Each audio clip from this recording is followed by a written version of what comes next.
Hi guys, good afternoon. So இதேம் serial review பார்த்துடலாமா? அதுக்கு முன்னாடி நம்ம சேனலை சப்ஸ்கிரைப் பண்ண மறந்துடாதீங்க. லைக் பண்ணுங்கள், ஷேர் பண்ணுங்கள், கமெண்ட் பண்ணுங்கள் கைஸ். ஸோ இதேம் சீரியல் இன்றைக்கி எப்படி போச்சு அப்படின்னா ரொம்ப அழுக்காட்சியாக போச்சு கைஸ். ரொம்ப அழுக்காட்சியாக இருந்துச்சு. அழுக்காட்சியாக இருந்தது. கடலில் அப்படியே ஸ்வெட்டிங் வந்துச்சு. ஸோ என்ன நடக்குது அப்படின்னா கல்யாணம் தான் கைஸ். இங்கிட்ட மித்ராவை ரெடி பண்ணுறாங்க, அங்கிட்ட ஆதியை சுபாகர் ரெடி பண்ணுறாப்புல. ஸோ 2 பேர் ரெடி ஆகி வெளியே வர்றாங்க. அதுக்கப்புறம் பார்த்தீங்கன்னா மித்ரா என் சேலை எப்படி இருக்குது அது அப்படின்னு கேட்குறாங்க. உடனே நல்லா இருக்குது அப்படின்னு சொல்லிட்டு இங்கே பாரதி கிட்ட ஓ சாரி நல்லா இருக்குன்னு பாரதி, நான் எடுத்து கொடுத்த சாரி தானே, ரொம்ப அழகாக இருக்குது அப்படிங்கிறாப்புல. சரியா? அதுக்கப்புறம் உங்களுக்கே தெரியும் பேஸ் வேறு என்ன, சாரதா எல்லாம் கல்யாணத்துக்கெலாம் ரெடி ஆகிட்டு இருக்கிறாங்க. பாரதியும் ரெடியாகாமல் உட்காந்துருக்காப்புல. ஸோ ரெடியாகு பாரதி அப்படின்னு சொல்லிட்டு எல்லோரும் கீழே போகிறாங்க. அதுக்கப்புறம் பாரதி சேரீலாம் கட்டிட்டு ரெடி ஆகிட்டு வராப்புல. அவ்வளோதான். 2 பேரும் ஸ்டேஜுக்கு வர்றாங்க. அதுக்கப்புறம் மாலை மாற்றிட்டு மந்திரம் ஓதி தாலி கட்ட போகிறாங்க. இதுக்கு இடையில நம்ம பாரதி சுதாகர் சார் மேலே ஏறி வா, ஸ்டேஜுக்கு வா அப்படிங்கிறாப்புல. அப்புறம் இந்த எல்லாத்துலேயும் இந்த ஆசீர்வாதத்துக்கு பூ கொடுப்பாங்க இல்லையா, அதை பாரதி கையால் கொடுக்க சொல்லி எல்லாத்தையும் கொடுக்க சொல்லிவிட்டு தாலி கட்ட போகிறாங்க. பாரதி இதை பார்க்க முடியல. ஸோ அவளுக்கு அவள் கல்யாணம் பண்ணியிருப்பா இல்லையா, அது ஞாபகம் வந்துருச்சாங்க. ஆனால் இதெல்லாம் எப்போ இந்த சீன்லாம் எடுத்தாங்கன்னே தெரியல கைஸ். அவன் ஜனனிக்கல் பழைய ஜனனிக்கலத்தில் தானே தாலி கட்டுவான். அந்த கல்யாணமே ஒரு போர்க்களமாவில் இருக்கும்.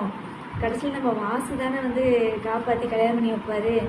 டோட்டலாக அந்த பழைய ஜனனிக்கான அந்த ஸ்கிரிப்டையே இது பண்ணிட்டாங்களாட்டிருக்கு, ரிமூவ் பண்ணிவிட்டு பல்லவிக்கான 2-3 ரொமான்ஸ் சீனு, அதுக்கப்புறம் இந்த கல்யாண சீன் இதெல்லாம் தனியாக ஷூட் பண்ணியிருப்பாங்களாட்டிருக்குது. ஏன்னா அந்த பழைய ஜனனிக்கான கல்யாணம் இப்படி இருக்காது, அது நல்லா இருக்கும். வாசுலாம் அதில் இருப்பான். வாசு தான் இந்த கல்யாணத்தையே நடத்தி வைப்பான், நல்லா இருக்கும். அதெல்லாம் ஃபுல்லாகவே கட் பண்ணிட்டாங்களாட்டிருக்குது. ஸோ மொத்தத்தில் பார்த்தீங்க அப்படின்னா இது பல்லவிக்கான எபிசோடு அப்படி தான் இருக்குது. அந்த கிச்சனில் ரொமான்டிக் பண்ணுறது, அதுக்கப்புறம் டீ போட்டு தர்றது, இதெல்லாம் அந்த சரணிக்கிட்ட ஆதி பண்ண மாதிரியே எனக்கு தெரியல. ஸோ டோட்டலாக ஒரு 4-5 சீனை எடுத்து வச்சுக்கிறாங்க. அப்புறம் பல்லவி காலத்தில் தாலி கட்டுற மாதிரி ஒரு சீனை எடுத்து வச்சுருக்காங்க. அவ்வளோதான் கைஸ். அதுக்கப்புறம் என்ன நடக்குதுன்னா பாரதி என்னால் இதை பார்க்க முடியல, நம்ம போகலாம் அப்படின்னு சொல்லும்போது வெளியே வந்துடுறாங்க. வெளியே வந்தோடனே குட்டி ஆதி ஏன் நீ கூட்டிகிட்டு வந்த, நான் ஆதி அங்கிளோட கல்யாணத்தை பார்க்கணும் அப்படின்னு சொல்லி அடம் முடிச்சு நிற்கிறாப்புல. உடனே கரெக்டாக வெளியே கூட்டிகிட்டு கேட்டுருக்கிறே அங்கே டும் டும் டும் கெட்டி மேலன்னு சவுண்டு கேட்குது. ஸோ பாரதி என்ன நினச்சிட்டாப்புல, கல்யாணம் நடந்துருச்சு, இனி நம்மளுக்கு என்ன அப்படின்னு சொல்லிட்டு இங்கே வீட்டுக்கு குட்டி ஆதியை சமாதானப்படுத்திட்டு பீச்சுக்கு போகலாமா, தியேட்டருக்கு போகலாமா, இதுக்கு போகலாமா, அதுக்கு போகலாமான்னு 3 வரல விட்டு எண்ணி அவனை சமாதானப்படுத்தி அதுக்கப்புறம் ரூமுக்குள்ளே போய் அழுகிறாப்புல. நம்ம எப்பயும் போல் சாரதா அம்மா ஆறுதல் படுத்திகிட்டு இருக்கிறாங்க. அதாவது சிரிப்பை கூட இது பண்ணிடலாம், அழுகி அடக்கி வச்சா நம்மளுக்கு தான் ஆபத்துன்னு சொல்லுவாங்க. அதே மாதிரியே அழுதுருவான். அது பாரதி அழுதுட்டு நான் கோயிலுக்கு போயிட்டு வரேன் அப்படின்னு சொல்லிட்டு கிளம்புவான். கிளம்பி வரையில் சுதாகர் வண்டியை அதாவது ஒரு வண்டி வேகமாக வருது, தள்ளாடிக்கிட்டு வருது. இந்த போட்டுக்கும் அந்த போட்டுக்கும், அந்த போட்டுக்கும் இந்த போட்டுக்கும். இவ அழுதுகிட்டே வர்றா. வந்தவொடனே கண்ணெலாம் தொடச்சிட்டு பார்க்குறா, அந்த கார் டொம்முன்னு ஒரு மரத்தில் மோதிடுது. நான் கூட இவ்வளோ தான் இடிச்சிடுறாங்கன்னு நினச்சேன். கடைசியில் பார்த்தா டொம்முன்னு மோதிடுது.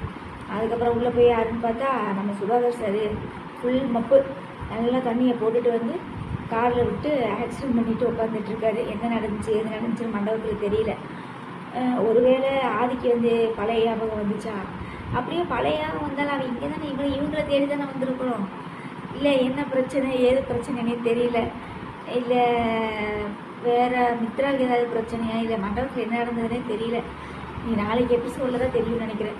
ஸோ மொத்தத்தில் இன்றைக்கான எபிசோடு பார்த்தீங்கன்னா அழுக்காட்சி எபிசோடு. அழுக்காட்சி ஆக மொத்தம் அங்கே ஆதிக்கும் மித்ராவுக்கு கல்யாணம் நடக்கலைங்கிறது மட்டும் உறுதியாக கன்ஃபார்மாக தெரிஞ்சு போச்சு.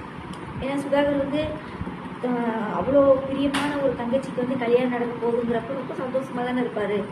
ஆனால் அப்படிப்பட்ட மனுஷன் இப்படி ஆனால் ஒன்று ட்ரிங்க்ஸை போட்டுக்கிட்டு இப்படி காரை ஓட்டிக்கிட்டு மரத்தில் மோதிக்கிட்டு இருந்தால் அப்புறம் மண்டபத்தில் ஏதோ பிரச்சனை நடந்திருக்கு அப்படின்னு சொல்லி நம்ம கன்ஃபார்மாக தெரிஞ்சுக்கலாம். ஸோ நாளைக்கு எபிசோடில் வந்து என்ன நடக்க போகுதுன்னு தெரியல, வெயிட் பண்ணி பார்க்கலாம் கைஸ். ஓகேவா? வேறு ரிவ்யூ பண்ணுறதுக்குலாம் ஒன்றுமே இல்லை. நீ மண்டபத்தில் என்ன நடந்தது அப்படிங்கிறது தெரிஞ்சால் மட்டுமே தான் நம்மளுக்கு வந்து ரிவ்யூ பண்ணுறதுக்கு நல்லாயிருக்கும். அப்புறம் வந்து இந்த ஆதிக்கு வந்து இந்த பழைய ஞாபகம் வந்தால் தான் நாடகம் வந்து அடுத்த கடத்துக்கே மூவ் பண்ணுறதுக்கு ரொம்ப நல்லாயிருக்கும் பார்க்குறது. சரிங்களா? இல்லைன்னா நாங்கள் நேற்று எபிசோடு மாதிரி நம்மளை மொக்க பண்ணிடுவாங்க. எப்படி மொக்க பண்ணாங்க பார்த்தீங்களா? கனவுன்ற மாதிரி நம்ம அதை நிஜம் நினச்சோம், ஆனால் அது கனவுன்னு அப்போ தான் தெரிஞ்சுது. நம்ம பாரதிய கதை கனவுன்ட்டு உட்காந்துருக்கு. ஸோ மொத்தத்தில் வந்து இதயம் சீரியலை பொறுத்தளவு ரெண்டே விஷயந்தான். ஒன்று ஆதிக்கு வந்து அந்த சாவியை வச்சு அதை போட்டு திறக்கணும், டைரியை படிக்கணும். ரெண்டாவது யார் மூலியமாவது தெரிய வரணும் இந்த உண்மை, இல்லைன்னா இவனுக்கு ஞாபகம் வர்றதுக்கான வாய்ப்புகள் குறைவு. ஓகேவா கைஸ்? ஓகே. அதுக்கப்புறம் இந்த கார்த்திகை தீபம்னு ஒரு சீரியல் போடுறாங்க இல்லையா? ஏன்டா அந்த சீரியல்லாம் எடுக்கிறீங்க? முடியலடா எங்களால் கைஸ். ஒரு கோயில் விஷயத்தை வச்சு வச்சு வச்சு இழுக்கிறாங்க ஜவ்வாட்டம். அப்படி ஒரு ஜவ்வாட்டம் இழுக்கிறாங்க. அது ராஜேந்திரன் வேற வந்துட்டாப்புல. இந்த ராஜேந்திரன் எப்படி வந்தாங்கிறது அதுக்கு ஒரு ஃப்ளாஷ்பேக்காக இருக்க மாட்டிருக்குது. அதுக்கப்புறம் வீரா சீரியல் தான் ரொம்ப கொடூரமாக போயிட்டுருக்குது. பிருந்தாவை தூக்கி தண்ணிக்குள்ளே தூக்கி மூது பண்ணுறதும். அதுக்கப்புறம் வந்து வள்ளி வந்து டோட்டலாகவே மாறிட்டான். வள்ளி வந்து விஜய்க்கு வந்து ஃபுல்லாகவே சப்போர்ட்டாக மாறிட்டா, வீராக்கு எதிரி ஆகிட்டான். ஸோ ப்ரோமோலாம் பார்க்கும்போது அப்படி தான் தெரியுது. ரொம்ப என்ன சொல்கிறது, நல்லா கொடூரமாக போயிட்டுருக்கு எல்லா சீரியலும். அப்புறம் அந்த அயலின்னு ஒரு சீரியல் வந்து விளம்பரப்படுத்திகிட்டு இருக்காங்க. எனக்கு தெரிஞ்ச அந்த சீரியல் வந்து ஏதோ ஒரு டிடெக்டிவ் ஸ்டோரி மாதிரி இருக்குது. இந்த பொண்ணு வந்து போலீஸ் தான் நடிக்க மாட்டிருக்குன்னு நினைக்கிறேன். ஏதோ ஒரு குற்றவாளியை கண்டுபிடிக்கிறதுக்காக அந்த ஆயுதங்கள்லாம் அந்த டப்பாக்குள்ளலாம் எடுக்கிறா. அந்த மாதிரி தான் இருக்குது சீரியல். அதாவது உள்ள வீட்டுக்குள்ளே வந்து குடும்ப குத்து வழக்காகவும் வெளியில் வந்து நல்லா ரவுடி ரகமாக அப்படிங்கிற மாதிரியே அப்படின்னு சொல்ல முடியாது, ஒரு போலீஸ் மாதிரி வச்சுக்கோங்களேன். அந்த மாதிரி கேரக்டர் இருக்க மாட்டிருக்கு. பார்க்கலாம். நீ அயலி எப்போ போடுறாங்கன்னு தெரியல. விரைவில் தான் போடுறான். எந்த டைமிங் அப்படிங்கிறது தெரியல. வெயிட் பண்ணி பார்க்கலாம். ஓகே கைஸ், பாய். நாளைக்கு ரிவ்யூவை பார்க்கலாம். ஏதாவது நிறைய கோரிக்கை இருந்தால் கமெண்ட்டில் சொல்லுங்கள். Bye guys.